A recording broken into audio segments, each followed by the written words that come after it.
welcome to the Quadlyfe YouTube channel.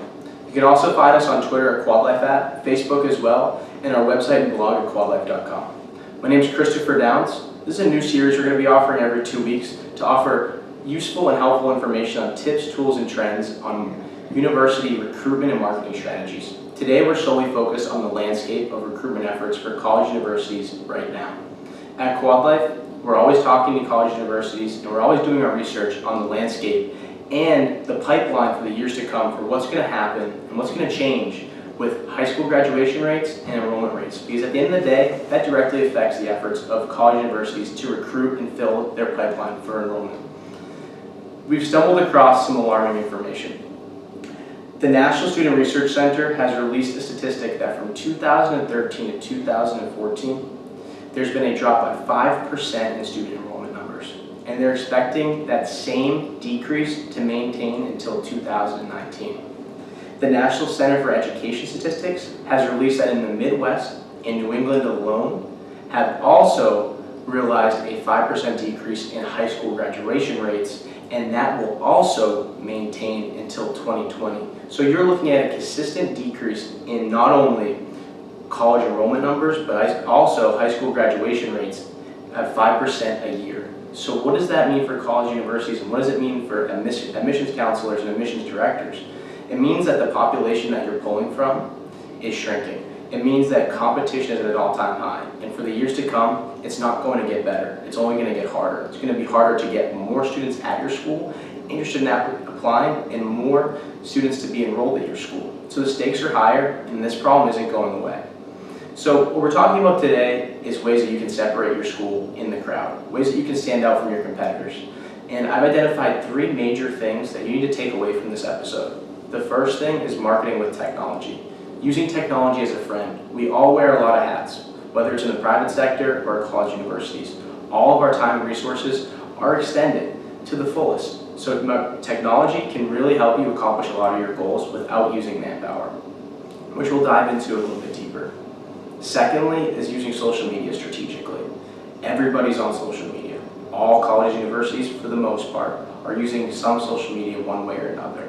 We've identified Facebook, Twitter, and YouTube as the major outlets for colleges and universities, but simply putting up videos and posting on Facebook or Twitter isn't enough. You need to find creative ways to engage prospective students and create a line of communication with them, which we'll also dive into some examples about how you can do that.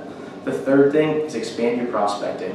I can't tell you how many schools that we work with become bottlenecked in one geographic location.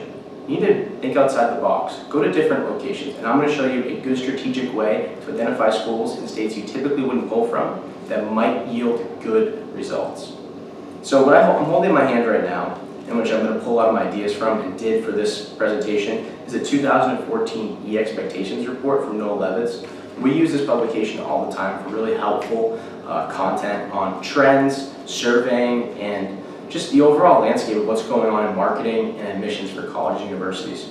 So what they've identified as the most effective recruitment and marketing tools are actually real-life events, being open houses and scheduled campus tours. So let's get creative and think about what you have when you have an open house or a scheduled tour. Is you actually have a real-life event and relationship building experience with prospective students.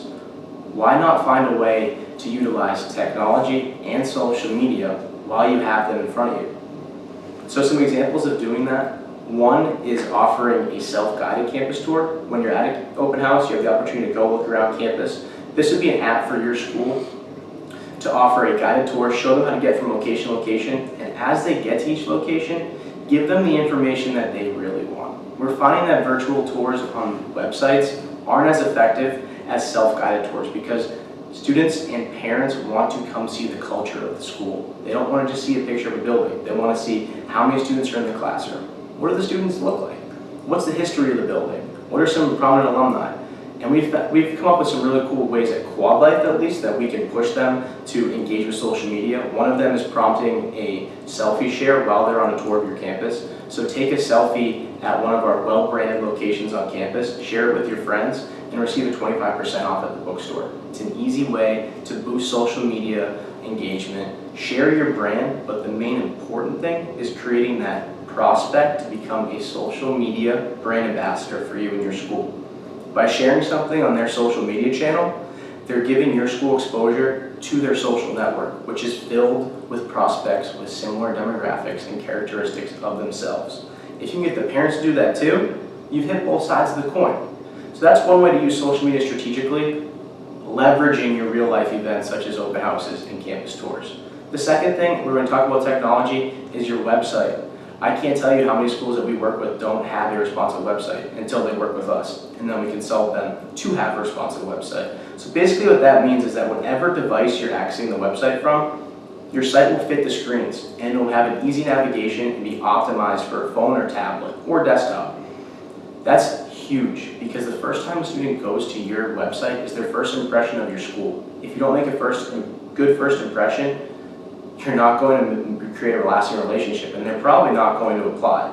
So responsive web design is imperative. It's very important. The next thing is mobile apps. The 2014 E-Expectations report found that 71% of students want a web-based app rather than a native app. And we found that a lot of schools we're working with too is that having to go to the App Store and download an app is just another barrier to entry. They want something they can get instantaneously. And now web-based apps are becoming even faster and easier to download. So offering a web-based app is a really great supplement to a responsive website because you can actually take advantage of some of the features and functions of the phone. They all have smartphones, whether it's an Android, an iPhone, or an Amazon Fire. They're all using, 91% of college-bound teens have a smartphone. So what you're able to do with web-based apps is prompt video, picture shares, selfie shares, push notifications are in the works of being implemented with web-based apps. And you can also use some GPS for self-guided tours or a supplement to a scheduled tour as well. So those are some interesting ways that technology can help you along with your marketing efforts. And the last thing we're talking about is expanding prospecting. So I alluded to earlier the trend of decline in high school graduation rates. So whatever state you're in, I'm sure you have some feeder schools that your school has a proven track record of gaining applicants from.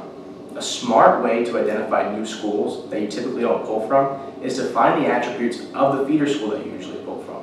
How big is the town? How big is the school? What's the mean salary or annual income for parents at that school? What are some of the unique characteristics? Is it an all-boys school? Is it a private school? Is it a public school? Create profiles for your feeder schools and then try to identify schools in states with high school graduation rates that match that criteria. Some states with high school graduation rates are Connecticut, Delaware, Florida, Texas, Alabama. So pretty much no matter where you are in the country, there's a good opportunity to reach out of the bottleneck that you've put yourself in geographically and pull from different states and do it with an educated stance and position when you're doing it. So those are some ways that you can definitely help benefit marketing and recruitment. And it's also some ways you need to think about improving what you're doing right now. We're going to be offering an episode once every 2 weeks. The subject matter is going to change, but for the most part it's going to be around admissions, recruiting, and marketing strategy. We want to be your friend helping your college meet its university goals and its enrollment goals. So keep an eye out for our next YouTube episode. Also, stay abreast on our Twitter at Quadlyfe app. We're going to be doing a follow-up blog on our website to this episode where we're going to go into detail about each key takeaway, marketing with technology, using social media strategically, and expanding your prospecting. And that'll be something easy that you can share with colleagues and other people in your working networks. My name is Chris Downs. Thank you so much for joining us. We look forward for our next episode. Thank you.